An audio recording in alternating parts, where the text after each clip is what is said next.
Hey guys, and welcome to another episode of our FIFA 13 real life squad predictor. This episode is episode 12, and in this episode will be Reading. So, oops, capital R because I like the capitals.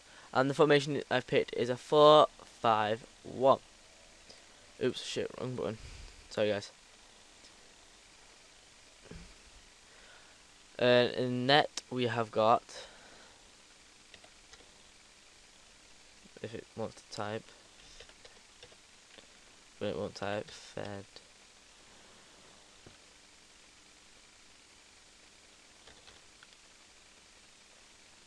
Fandom, if you don't want to find the name. Federici. Now, I haven't seen much of Federici, and I haven't seen much of the red inside apart from a couple of players. Maybe two, I'm not going to say. But looking at Federici, he isn't a very strong keeper from looking at the games he's played.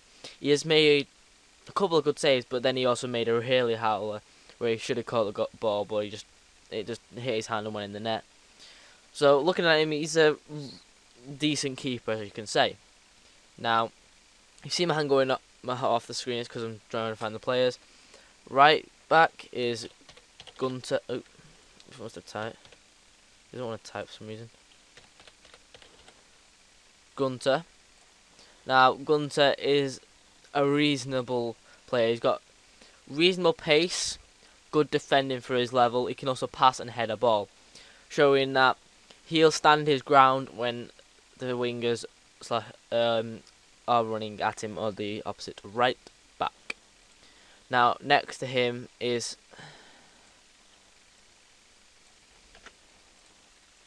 this guy, Adrian, if you want to put it over there then.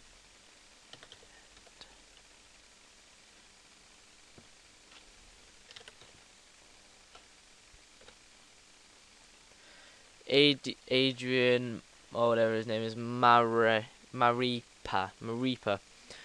Good pace and good defending for his level, and awesome heading. So he's going to be a very strong player, and I don't think he's played this season because he came from Watford, but he looks like a very, very strong player. Next to him, Gorkus. Now, you could play a young player, but I think this guy has got good defending, and he also starts, so making him a reasonable player and also one in the first team. Now, he's got good defending and good heading, meaning both these players are going to go in for those tackles and also win those balls in the air, and they're both reasonably tall. And next to him is Nicky Shorey. Now, Shorey was a free agent from West Brom. He's not got relatively good pace, but good defending and good heading, and he's also around 30 mark. He's also got good passing, so his experience and his position will make up for the lack of pace. Now, moving into the centre is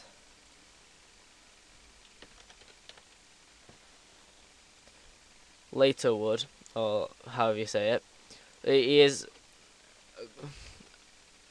a decent central defensive midfielder, you could say, because he's got relatively, not, I wouldn't say high or low pace, he's middle pace for a central defensive midfielder who doesn't push up too far or come back so far. Good defending and good heading, so the balls in them centre will be his, and his passing is relatively good, meaning his passes out to the wings will be alright as well. Now, on right wing is Gareth McCleary. Now, I can't remember who he came from. I think it was Nottingham Forest, as you'll see him. He's got relatively good pace, good dribbling, and good shooting, and good heading. So, down those wings, he'll be running down the wings and crossing those balls in. Also can cut in and have a pop. And also in the box, he'll be the one to go for the headers if he needs must. Now, on the left mid is Carnu. Now, don't get mistaken for those Carnus. It's Hill, Robinson, Carnu. 1 minute, guys. Alright. I'm going to sneeze. Now, he's got good pace, good dribbling, and his other stats are relatively around his level. But looking at both players, they're both the same level, both reasonable pace, but Kanu's got a lot more. And they've also got the same dribbling and reasonable shooting. So both of them are going to go down the wings and cross it in, as they'll be able to beat the players, and also cut in and have a shot. Now, one of the first centre attacking midfield is someone who, I can't remember, I think he came from Newcastle, yep, Danny Guthrie.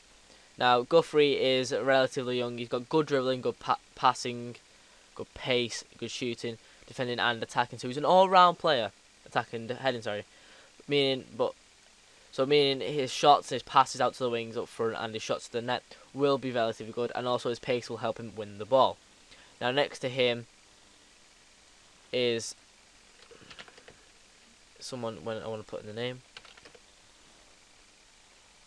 McAnuff. Now, he is a left winger and does play on the right wing / left wing, but I believe that putting him there is a good idea because he's got better passing than both of those players. He's also got good pace, good dribbling. So his balls will also be good to those players.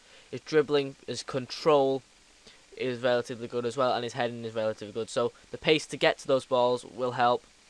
And to pass, lay it off to the striker or the wingers will be very good. Now the striker is the best player on the team, and a relatively good player, Pavel Pogrebniak. Now, Pogrebniak is a very good player, reasonable stats, reasonable pace, shooting, but with the two wingers, his pace, his heading and his height will be what's used.